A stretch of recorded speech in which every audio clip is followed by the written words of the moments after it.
कथम् इतः अपि आगच्छति? यावत् एतत् मोचयामि.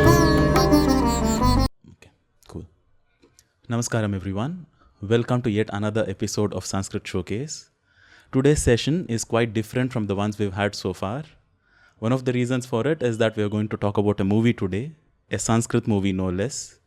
And another is that the screenplay, direction and production for this movie has been done by my super senior from college. The first time I saw Dushyantana was from a video forwarded to me by one of my students. It was a Tamil Upanyasam from long ago. I don't remember the topic exactly. But what I remember is having a wide smile on my face for almost 2 or 3 hours of listening to his talk. The way he intersperses his upanyasams, his expositions with his spellbinding singing, absolutely melodious, wonderful singing, and hilarious jokes that he cracks in the middle of them, where many times I have just laughed out aloud while driving, listening to his upanyasams, or I listen to them before going to bed, and they're quite lengthy and quite, how do I put it, endearing, and they touch the heart at a very deep level. So it's an absolute joy to have him today in our session. And of course, immediately after I watched his sessions, I immediately subscribed to his channel and binged on his content for weeks on end. And it was only much later that I came to know that Anna graduated from BITS Pilani in 2009. And that was 1 year after I got into college. So, but unlike me, he started his exploration and exposition of Bharatiya Samskriti and Sanskrit-related content much before that. While he was in college itself, he started his Upanyasams. And let's hear from him itself about his journey so far, his vision for this particular movie, what audiences can expect from it, and where and how to watch it, and so on. Anna, it's an absolute joy and a privilege to have you with us on our session today. Welcome. Namaskaram. Namaskaram. Namaskaram Uday, and namaskaram to the 7 lakh plus subscribers of the Sanskritam channel. So it is a wonderful tribute to both the language and to the civilization that the channel and the volunteers are doing. Kudos to it and more strength. So it should cross 1 million, and this shows the love that our audience has for the language and for our literature. The number is very low because it should run to billions, and there are billions of people who respect the language. So I'm sure in the days, weeks and months to come, it will grow multifold. Thank you so much, Anna. Thank you. Yes, and let's quickly talk about you first, your background and how your transition from engineering to Samskriti and Parampara and how that started, and then we'll talk about the project, your ongoing project, how people can watch it. So how from engineering, this is one of the most common questions that I keep getting asked also, from engineering to this field, if this can be even be called a field or a profession, how did that transition happen? We as students of be it science or engineering or medicine, we are not those Patashala students of those yesterdays who spend days and nights together in the school. So we live with our parents, our grandparents, with our relatives in the family. We used to go to the school and come back. So we have a huge influence of the family on us. So largely, most Indian families, average Indian families, have that devotion to God, where even if they are not able to express the devotion through shlokas like compositions of Kalidasa or Bharavi, they at least have this habit of playing those shlokas every morning. Yes. So listening to Sri Venkatesha Suprabhatam, or listening to Tirupavai, listening to Shyamala Dandakam, listening to Narayaniyam has been probably the life journey of any average Indian. True. So my interest is no different from that of any other Indian. But to be a Bharatiya, it is also important that we have an association with that of an Acharya, a teacher. So I would attribute whatever little knowledge, you can call it knowledge, jnanam, that I dispense through my lectures or through books or through articles or through dance productions to the acharyas who have taught me. So one is late Srimati Indira Rajagopalan, who taught me shlokas from a very young age, though I was not very for it at that age, but they made it a point for me to learn those shlokas, prabandhams, to Samba Shivam Shastri, who taught me parts from the Upanishads and the Panchasuktam. Then later, the 45th pontiff of Sri Ahobila Math, Acharya, who was benevolent enough to teach Tirunadin Tandakam, a very terse but a very, very deep prabandham of Tirumangai Alvar, followed by Sri Bhashyam by Swami Karunakaracharyar, Gita Bhashyam by Srivatsankacharya, Srimad Rahasyatraya Saram from two Acharyas, Sauminarayanacharya and Saranathachar, and then Bhagavad Vishayam, which is Tiruvaimuri, which is Dravida Veda again from Saranathachar, and a few Vadas by from under the lotus feet of Navalpakam Ramanuja Tatacharya. So all these acharyas, they grew in traditional, the right background, the Gurukula system, and they were benevolent to teach me and bestow this knowledge on me. So whatever little I speak is because of them. So this is my journey. And as to your question as to from engineering to this, of course, whatever I have learned in my engineering days may not be completely applicable today, but engineering has its own advantages of making the person think.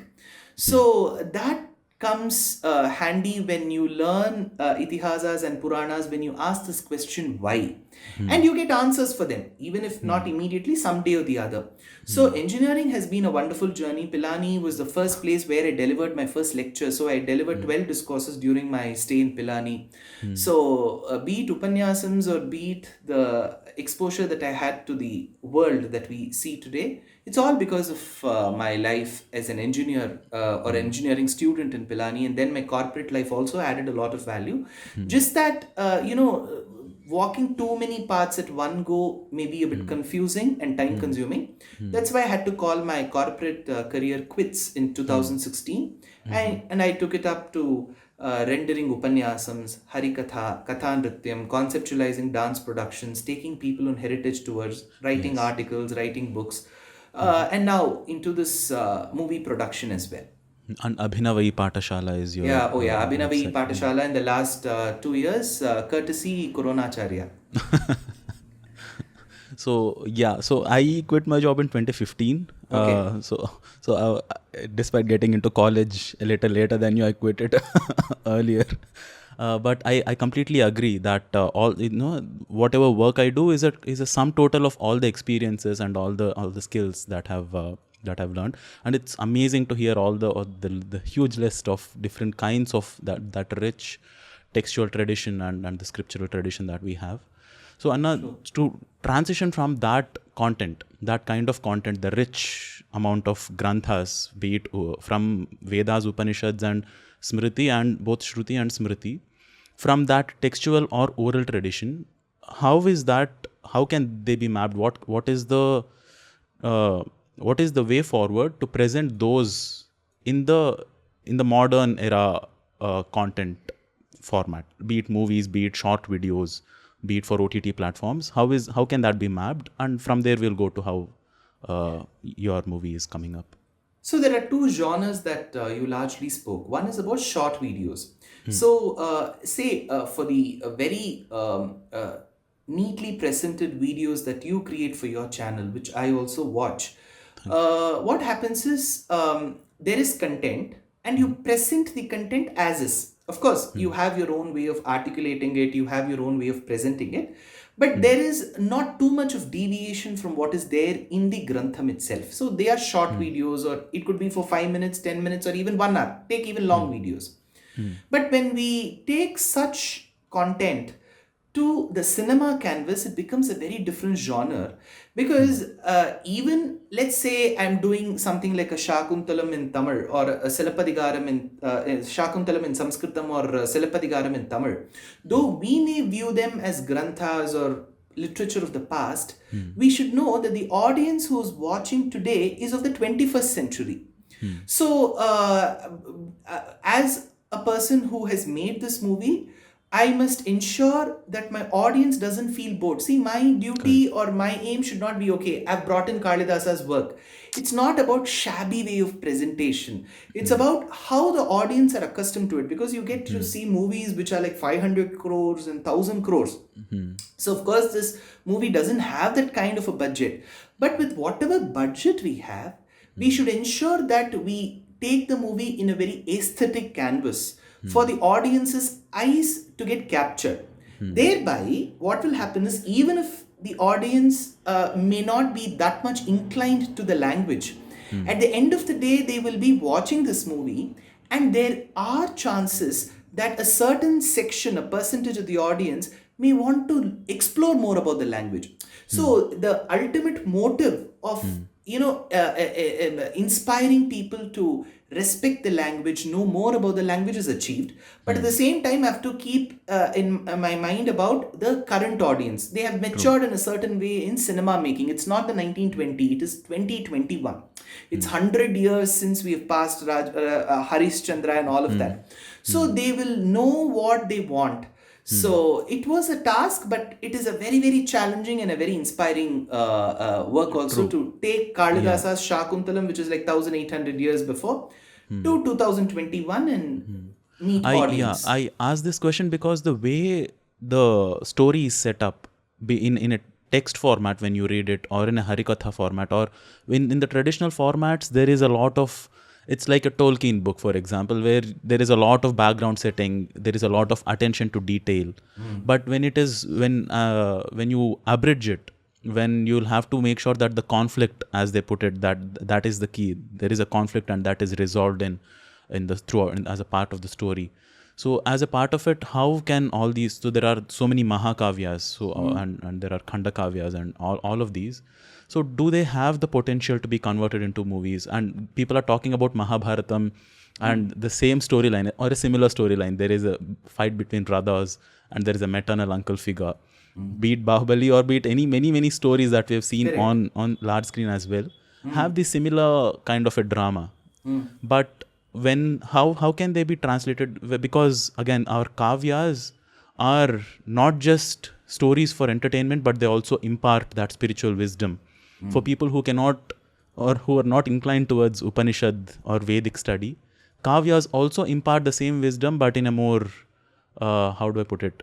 Not exactly a layman, but in a more entertaining sort of way. There is an entertainment factor and also an educational, a spiritual element to it. How can that be translated to, or how was it done? What were the Srimad Ramayanam and Sri Mahabharatam, which are our itihasas, they come to us through Valmiki Maharishi or Vyasa Maharishi in the form of a kavyam. So kavyam has its own advantages and its small set of disadvantages. So the big advantage of Srimad Ramayanam or Sri Mahabharatam is the plethora of characters. So if you list down the characters of Mahabharata itself, it will run to a small book. So you've got so many characters, and it's not monochrome. So there is no homogeneity in the characters. Shakuni is at one end of the spectrum. You'll have Sahadeva at the other end of the spectrum. So different characters, their psychology. So there is so much for a filmmaker to work on. But what happens in Sri Mahabharatam is, Vyasa describes the events. So he doesn't give much concentration on what exactly everyone spoke. So there are plenty of places where we hear, this is what Draupadi spoke, this is what Krishna spoke. But overall, it becomes narration plus dialogues are interwoven in the middle. Now what happens is, so you've got a whole range of generations, right? From Shantanu Maharaja till Parikshit, we take ourselves to Bhagavatam days and Harivamsha and all those places. Whereas in a natakam of Kalidasa like Shakuntalam, it becomes easy for a filmmaker to work on, because tiny emotions are given a form in the form of a dialogue. So we don't have to write those dialogues.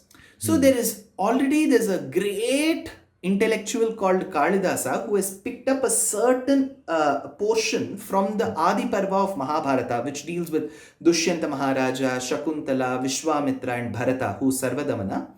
And he has worked on their life history in such detail, giving us such beautiful dialogues. Honestly, if this is the storyline and you give it to any filmmaker or any dialogue writer, I personally feel, I'm not going to undermine any of them, but I personally feel no one can match the depth in the dialogues what Kalidasa has given to what we can write today. So the best what I could do is to just take Kalidasa's Shakuntalam. Of course, there is some amount of injustice that a Sanskritam student or a fan will find in this work, wherein I had to cut short dialogues. I have not added any, so I wouldn't have the audacity to even add a dialogue, or I wouldn't have the knowledge to add a dialogue. But I had to cut a lot of portions because this Natakam comprises of even those descriptive portions, which today's audience, and I have a time limit of 90 minutes. If I have to take line by line, word by word of Kalidasa, it may run to about 400 hours, which is just not possible. So I have to cut short in 90 minutes, choose portions, cut off characters, but retain large sections of Shakuntalam. So again, coming back to your question, without rambling much, as to whether all these kavyas and natakas are presentable in the entertainment genre, absolutely yes. More than kavyas, natakas become all the more easier to Presentable. present because we don't have to work much on it. Just make some corrections here and there. So, but I will I'm not going to be humble now. I'm just going to tell you one thing. Of all the natakas that our great dramatists have given in Sanskritam literature, a large section of acharyas and scholars and research scholars have opined that Shakuntalam is the best. That was So- actually, I was about to come to that. Why So, Shakuntalam? Is it I because have- your name is Dushyanta? No. If I had, just the thing is, people ask, oh, Dushyanta is taking a story on Dushyanta. Then, the biggest flaw would have been I would have forgotten to take the movie because that Dushyanta was a bundle Yeah. of forgetfulness. Correct. So here, the point is, I have had the opportunity, a blessing, to choose the best work of the poets and dramatists. So Kalidasa undoubtedly, so they say, right, if you start counting Kalidasa in this hand, you cannot even rank the others. Not that others are weak. He's so great, and amongst his works and amongst his natakas, Abhigyana Shakuntalam is the mammoth work. So I have taken the best, but I don't know honestly whether I've given the best. It's for the audience to decide. Honestly, they are the judges. But we have tried our level best to work very, very sincerely with whatever little budget we have. When there is nothing called as a Sanskrit industry, we have wanted to create that. Yes, there have been people in the past, but we have just tried our level best. Anna, so before I go to the other questions I had planned, so because you mentioned this Sanskrit, a repertoire of films, because it's a wonderful teaching methodology. It's great for the students to actually listen to these songs, or of course there is a huge repertoire of stotras and all of them to listen to and get language skills. But watching a movie together with the students, teachers like me don't have much choice. So there is G.V. Iyer's Shankaracharya movie and two Punya Koti, which came, I guess, a couple of years ago. The repertoire of Sanskrit films is very, very limited. It probably is not, it's less than 10, maybe countable on the fingers for sure. So do you think a transition is happening? How can this change? How do people take this further? What was your process when you took it up?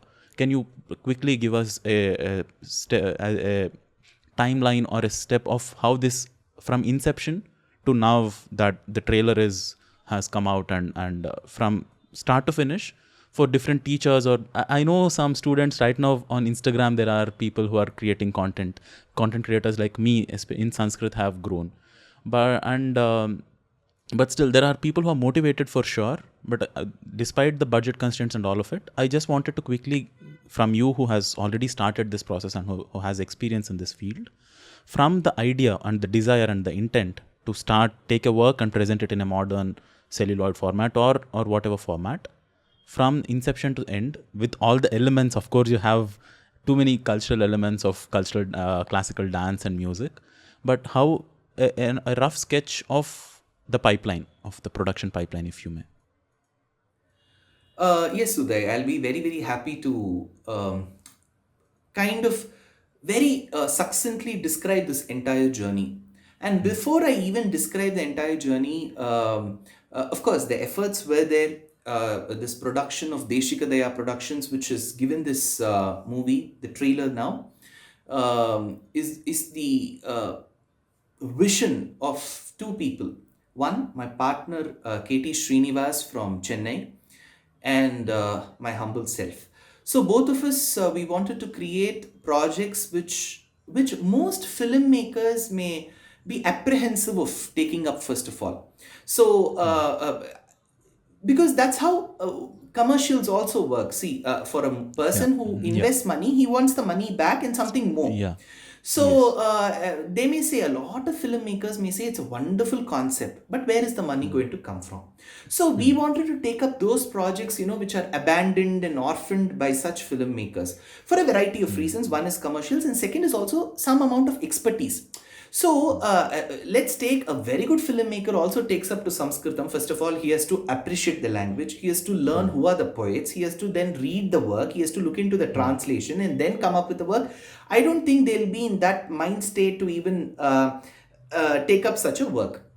So this is absolutely our humble vision and wish to take up niche projects.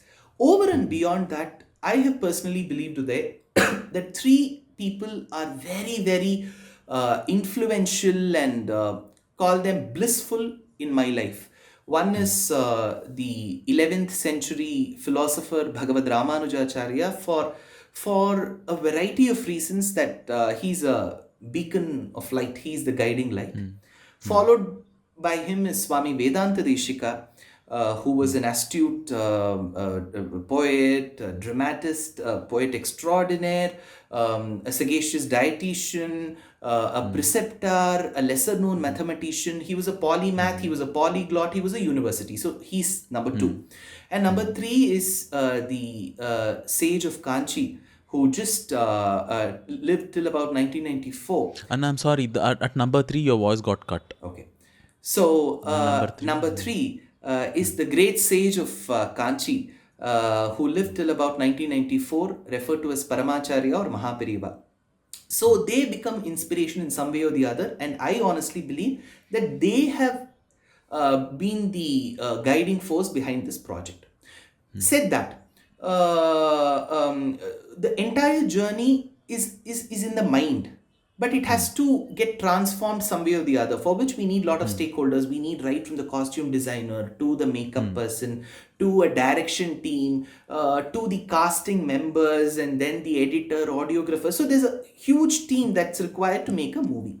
So the moment we expressed interest about this project, again, this is all because of the grace of the Acharyas and God, that we had the 5-time National Award winning B. Lennon as our editor, 2-time National Award winning A.S. Lakshmi Narayanan as our audiographer, National Award winning Pattanam Rashid as our makeup chief, Lakshmi Srinath, a famed costume designer, as the one who designed our costumes. So Rajkumar Bharati, the great grandson of Subramanya Bharati, and he himself is a Sangeet Natak Academy Award winner, recipient. So he's our music director. Sai Shravanam of the Life of the Pi fame, he's our music producer. So we had a lot of people who got into the project. So it's all a teamwork. I'm telling this not because I have to, this is a cliched statement, it's a teamwork. Because for a movie like this, Sanskritam movie, we actually need people. So they all came. And the cast, we had such a wonderful cast. In the pre-production phase or production phase, especially in the pre-production phase, we had to undergo so many Zoom sessions for weeks and months together to train them in Sanskritam. See, generally in movies they say, even if the female lead can't speak in Tamil, they will bring in a North Indian actress who will do some kind of a lip syncing, and there'll be somebody who will be dubbing for her. Here, unlike that, we ensured that all the characters had memorized all the dialogues even before we had rehearsals, and even before we got onto the set, they knew. Wow. If you just hit them, they would tell me. So even if you wake them up in the middle of the sleep, they'll be able to tell the dialogues.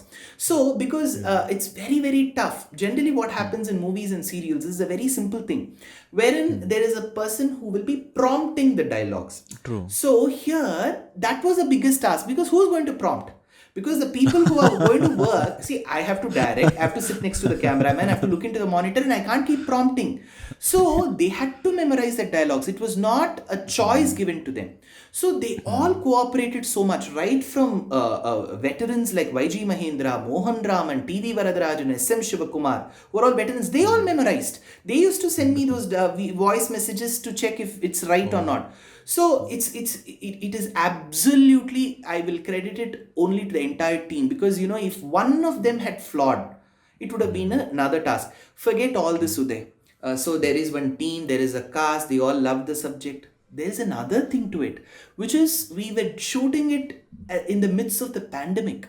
So, it was not inside the sets. See, if we choose one particular set, we know we are all going home, traveling safe and coming. We had to shoot in Chennai. We had to shoot in the outskirts of Chennai near Tambaram in a forest area.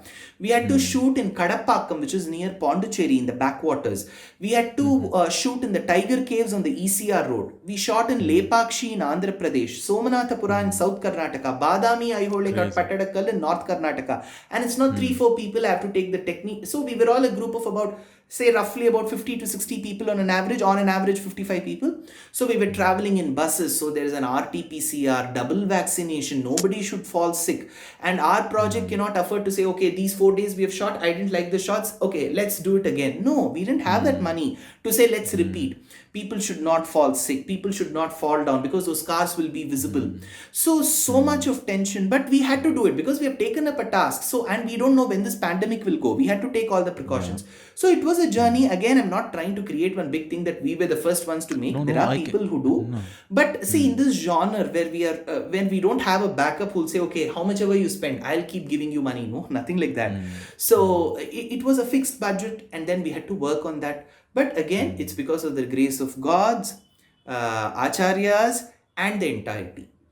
Yeah, I really wish and pray that you come up with, now that you have already gone through through the process, and I hope this becomes an industry in itself. You pioneer more and more films like this. But about the content of the film itself, Anna, Abhignana Shakuntalam, of course there is the entire story. So I won't ask you to take us through the screenplay of it, but generally one thing that tends to happen in movies like this is there is a message, or it sometimes tends to be a little sermonizing, or it's almost like, oh, this is a moral story at the end of the day. But at the same, even if there is a lesson to be taken away from the story, it sometimes is too up in the face. So how do you avoid that, and how is the entertainment factor, and what can audiences expect to feel or to watch? So see, cinema in itself is a language. Of course, I'm using Sanskritam as a language here, but cinema itself is a language, because you get to watch so many movies without audio. There are audio-less videos as well. And there are video-less audios which are made into movies as well. So cinema in itself is a language. Besides that, if there are certain areas where we have concentrated, one is to make this movie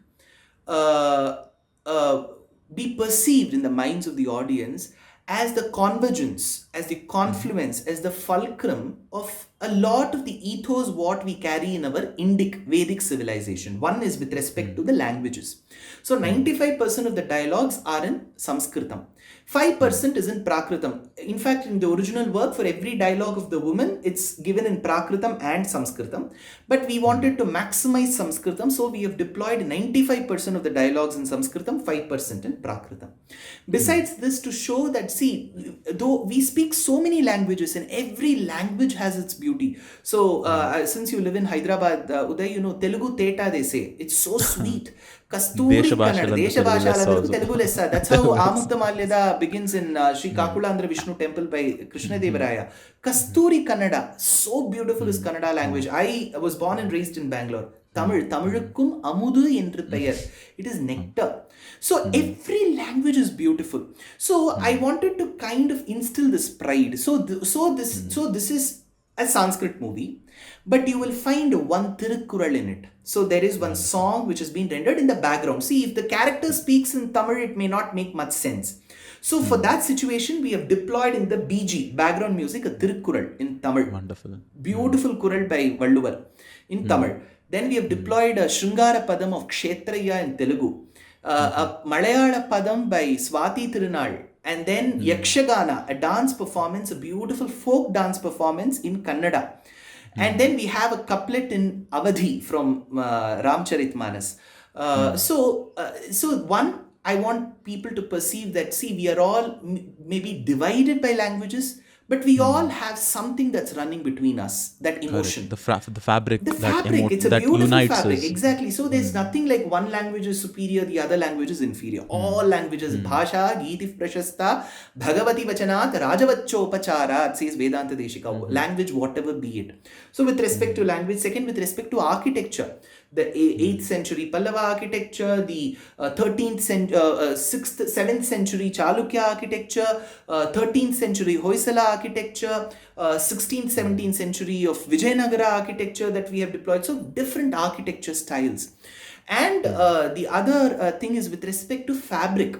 See, we have these power looms these days which can manufacture so much, but we have used only khadi from Gandhigram, from those workers who suffered during COVID the most. We bought hundreds of meters, dyed them in onions and beetroots and indigo leaves to give them that natural color. So when you look at the fabric, when you see the movie, you'll say, oh, this part of the cloth looks like over green and this looks lesser green, because we didn't know. It was all naturally dyed. So one part will look more green, one part will look lesser green, because it was not manufactured, it was dyed. So with respect to textiles, because this is the 75th year of Indian independence, so we thought the best way to commemorate this is to something like khadi. Then we've used yoga. So there's a Vishwamitra character here in this movie who does various yoga styles. While he was in tapas is when Menaka came. So we've used 3-4 styles of very tough yogasanas of yoga, like Trivikramasana, Natarajasana, so many asanas that we have deployed. So yoga is also there. And then with respect to the poets, so we have Kalidasa, Thiruvalluvar, Bhartrihari, Kshetraya, Swati Tirunal, so many. And then with respect to Vedam, so wherever I could, there is silence, I've inserted little Vedic elements. So we have a few verses from Sri Suktam and Surya Suktam of Rigveda. We have a few verses from Narayana Suktam, from Sri Rudram, at the Arghya Mantram, Mantra Pushpam, all this from the Krishna Yajurveda. Then we have a few lines from the Shatapatha Brahmana of Shukla Yajurveda, where it is clearly says that Bharata, Dushyanti, who is the son of Dushyanta and Shakuntala, conducted so many yajnas. So we have deployed, when Bharata comes, you will hear verses of Shatapatha Brahmana. So be it Rigvedam or Yajurvedam, we have deployed. So be it fabric, be it art, architecture, art forms, Bharatanatyam style, Odissi movements, Mohiniyattam, Yakshagana, and be it music. So we have deployed over 40 ragas from both Carnatic and Hindustani style. So first point, 40 ragas. 40 ragas. So 40. yeah, we've got even rare ragas where there are 2 madhyamas. So there is in Carnatic music we use 2 madhyamas, Ma 1 and Ma 2. It's called Pratimadhyamam and Shuddha Madhyamam. So we have got Dvimadhyama ragas. So both madhyamas will be deployed. So we've used such rare ragas. Maybe, for people who love music, they'll find it interesting. So first point, Uday, we wanted to ensure that the audience feels that this is the movie for celebrating our Vedic civilization, one. And second thing, if there is some point to be driven, see here, there is a single mother, Shakuntala, who is been forsaken by her husband. She truly believed in Dushyanta. That's why there was a Gandharva Vivaha. There was no rites or rituals. She believed in him. So with that one insignia, Abhijnanam, she comes seeking her position, and she was abandoned by him for a variety of reasons. Naturally, he could have forgotten. We don't know. But she was abandoned. She was abandoned by the people who escorted her. Shargarava, Sharadvata and Gautami, who came from Kanvashrama, they abandoned her. So she was pregnant. A single mother, while she was pregnant, a forest woman who didn't have exposure to the urban society, she brought her son up. Sarvadamana, who is later called Bharata, whose name now still runs in our constitution. We say India, that is Bharat. So of course there is some debate about which Bharata, whether it is Rama's younger brother Bharata or Jada Bharata, because Vishnu Puranam talks about Jada Bharata, upon which this Desham is called Bharatam, or it could be Bharata Muni who gave us Natya Shastram, or Dushyanta's son Bharata. In whichever way, all these four Bharatas are great. I don't know, the word Bharata is so strong that it can And there's spell some magic. people, the Sanskrit circles also declare Bhayam Ramanti iti Bharataha, Bharatadesham. Etymological Yeah, discussions so when they you go do into. the Vigraha Vakyam, you get one meaning. Bhavaraga Talam iti Bharatanatyam. Bhavaragatada, So, whichever way you look at it, so Bharata as a character is given to this motherland by that mother called as Shakuntala. So, see, Kalidasa, we talk about women empowerment these days. So look at the way he has described Shakuntalam. See, Sitaya's Charitamahat. Later, Valmiki thought I should have called it Sita's Charitram and not Ramayanam. But Kalidasa didn't have that apprehension. He called it Shakuntalam. He called this the life history of Shakuntala. So this celebrates women. This celebrates that mother. It celebrates Vatsalyam. So how she gave this land Bharata. So this is the message that probably can go to the society. Wonderful, wonderful. And can you talk about these elements? I mean, you already touched upon it. So when you present these different styles of music and dance and the architecture and weaves, so for some, so it's I'm sure it's going to be a visual feast to watch. But if somebody wants to know more about it, is there any auxiliary resources that people can, some website or some kind of a write up, or any place where they can understand that okay, this is the kind of architecture, this is the kind of music or dance which was put in? We have plenty of research scholars. See, unlike the civilizations of the West, I'm not speaking in a negative tone. I'm just telling, unlike the civilizations of the West, which wanted to kind of homogenize for a variety of reasons. So they have one book and one style. So here we have a variety of styles. See, state after state, dance styles change. State after state, language changes. State after state, cuisine changes. Similarly, if you food, want to understand, clothes, okay, let's stay Indian architecture. Okay, which are the books that can help? I can give you a list of books. See, for example, Bharatiya Vidya Bhavan, even 30, 40 years back, published a series of books. I think it's called The History of India and Indian People or something like that. 7 books. Wonderful books. So, they will talk about the history. So when we are in a stage where we say, okay, this history could come from the left, this history could come from the right. If you want to know history as is, you can read these books and then probably come to a conclusion. We should leave that decision to the reader. Second, with respect to architecture, see how many ever books you read about architecture. I feel only when you go to that place and you feel it with that explanation, it is best felt. See, I talk about the stone cut scooped architecture of Pallava from the Mahindravarman period to Mamalla to Narasimhavarman. It will relish the audience to only a certain extent. You have to go to that place, touch that wall and feel it. See, that's the other aim, Uday. See, we generally, how much ever we talk about respecting each other's traditions, people in the north may not know much about the architecture and the history of the south, and probably the vice versa as well. I wouldn't say vice versa that much, because most of our history textbooks is filled with Delhi's history, at least for 1,000 years. So, but I don't know how many of them in the north know that Rajaraja Chola, 1,000 years back, was a pioneer in naval fleet. Naval, yeah. So the architecture that we have, how much, of course, North had to suffer a lot because of invasions and their beautiful temples were destroyed.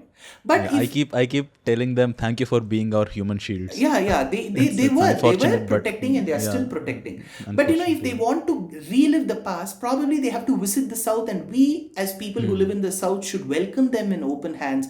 Give them the chapati. They shouldn't be eating rice all that, they'll get bored. So we'll give them chapati with gomkura from your state and something from my state. No, no, there are so many jokes around this. Yeah. We love rasam. We can't do without rasam. They like and they like their aloo. Yeah, We they can't like take the aloo for long. yeah. So They can't take rasam for we'll long. give them whatever they want. But the aim is, I want to explain. When I say I, any person who's interested in architecture, we are all students of architecture, would like to explain them, okay, this is this beautiful panel of the descent of the Ganges, Bhagirath Prayatnam, in one panel by the Pallava period. Explain them the nuances, what kind of artwork. So, see, this movie's aim is not to take them to each of these places, but to tell them, see, look at this architecture, how beautiful it is. So, please make some time, visit Thailand, visit Greece, but take some time to visit Hampi and Kanchipuram and Mahabalipuram as well. So it's also, see, only we Indians can promote our domestic tourism. A person from Russia will not come and promote our tourism. It is we who have to promote our tourism. And the best way is only through a visual art, a communication art like cinema. So that's the other aim, Uday. Absolutely, that's wonderful. And as a little bit of a tangent, probably but as a corollary to this point that you mentioned, that we need to be aware. People from being such a vast and diverse country, all of us need to be aware of what unites us. Of course, there's such beautiful diversity, but the fabric that unites us, and people like you who have done extensive research in these areas and collected all this information. Of course, you conduct yatras where you take people to these different places of Divya Deshams and all these tours that you conduct. So how do you plan? I mean, of course, you're still conducting them, but how do you plan on creating a kind of a organized structure to this, that there'll be an institution of your students who because you are the teacher, do you also have train the teacher kind of programs where you where they take your work forward? A little bit of a tangent from the movie kind of a thing. So, since you mentioned Abhinava E-Patashala at the beginning, the sole aim of that was to ensure whatever little I have learned from my acharyas, whatever little I have learned from the books, whatever little I have learned from traveling to these places, can be bundled into subjects and subjects into courses and be offered to anyone. So we don't have any distinction of which age group, which race, which nationality, caste, creed, religion. Is there anything else? I don't know. So we don't have any discrimination of any sort. So we wanted that knowledge to go there. But what happens in Abhinava E-Patashala as well is, I am the only teacher now. So it shouldn't become one teacher centric as well. Then that will become a cult, and cult will become a fan club. All that is not required for Vedic civilization. We have never relied on one person. We have relied on the content, the knowledge, more than the knowledge, the one who dispenses that knowledge. Of course, the one who dispenses knowledge is to be regarded and respected. But knowledge takes priority. So, of course, training the other teachers is in the pipeline. But for all of that, I have There's to. so much to do, I'm sure. Yeah, there's so much. And there'll be interested people, okay, whom I can share my ideas with. Absolutely. It could be collaborative and we can do it. But for all of that, you'll have to make time for that. So when, see, being ambitious and being over ambitious, there is always a difference. So I want to make a movie, Abhinava E-Patashala, so too many things. So if I take up this task of training the teacher as well, that will become an added thing. But of course, that's very required. Because in a moment, this is a difficult question to answer. I also keep getting asked this question, and I say, let me settle. I don't even know where to sit first, and then build a place so that people can come and learn first, and then take this knowledge forward and to other people. True. Makes sense. And so coming to the end of it, there is always this best practice of call to actions, leaving the audiences with call to action. So if you want, if there an audience comes and watches it, where can they watch it first of all, before we go to call to action? So how to watch it, you must have seen the poster, you must have seen the trailer. Now, when I say the trailer, generally a lot of the post-production work will happen even after the trailer is released. But here, what we thought was we'll do the post-production like 99% done, and then we will take the trailer to the audience because our work should be done. Then we go sit on the rooftop and say, okay, I've done this movie, I can do that. So we are done with the post-production. 99% is done. So there's just some final touches. And then there is a process of getting the censor certificate from the government. And then as we follow those rules, NOC rules, and then we get that, then we would like to approach an OTT platform. There are plenty of OTT platforms, and the best thing about OTT platforms is I don't have to worry about how many people are coming to the theater, whether corona will spread because of this, how will they come, how many numbers, because it's also a number game. So so I wouldn't know. So the best way is to go through an OTT platform, where the OTT platform, in its huge platter of movies that they have, the series that they have, they will also welcome this unique content. So for them to understand and watch, I need to show them something rather than explaining everything on a PowerPoint presentation that this is what I'm going to make. I probably can say this is what I've made. So watch this. So my partner Katie Srinivas and I hope to take it up to the OTT platforms and showcase this product that we have made. And I'm pretty confident that with the sense that prevails, because you get a variety on OTT platforms, that they will appreciate this content. And this content is not restricted to the bylanes of Malleshwaram of Bangalore, of the Jubilee Hills of Hyderabad, of the Westmambalam and Mylapore of Chennai, nothing of that sort. It has a global audience. So there are people in Europe and UK and US who would love to watch something in Sanskritam. They know it's an ancient language, but they would love to watch something in Sanskritam. So there is a global audience. Of course, you or I may not be able to tell exactly whether it's 1.63 billion who will be interested or nothing of the survey is done. But in a 7 billion plus world population, even if 10%, 1% of them watch, it's such a big thing for the world of Sanskrit cinema. Absolutely. And I'm sure by the wishes of all your subscribers, and of course once the link is available, I'll put it in it in the description. Sure, of we'll course. make an announcement. And yes, and on Dushyant Anna's channel, it's Dushyant Sridhar. I'll include his links also in the description, so people can click on it and watch it. Please do subscribe to him on Instagram. Maybe not too much content on Instagram, but YouTube, it's of course there. And Abhinava Ee Pathashala, there are courses, ongoing courses. Yatras you have resumed, no? We have resumed. We are doing it with a lot of precautions. We are doing that as well. So deshikadaya.org, DESIKADAYA.org is one place where you can find information about all the activities that I do. So you can anybody who's interested can subscribe and know more about what I do through the activities or the initiatives that I've taken. And from my side, please do subscribe to the Sanskritam channel, which is already very popular with the efforts of volunteers and spearheaded by Uday. And please do subscribe to the channel, and please do share the content, because a lot of the civilization can sustain only when knowledge is shared, and that can happen only when every subscriber becomes that person who shares knowledge. So it's in the hands of every subscriber to ensure that this initiative is also a success. Namaskaram. Wonderful. Thank you so much. Thank you once again for for being here. And I really, really wish and hope to see more and more of these kavyas presented in a format which reaches as many people as possible, and which makes Sanskrit content and Sanskrit poetry, all formats of Sanskrit content spread in the society. Thank you so much for spearheading this work. And I really wish all the very best to you, your team, and everybody involved in this amazing effort. Thank you so much, Anna. Namaskar.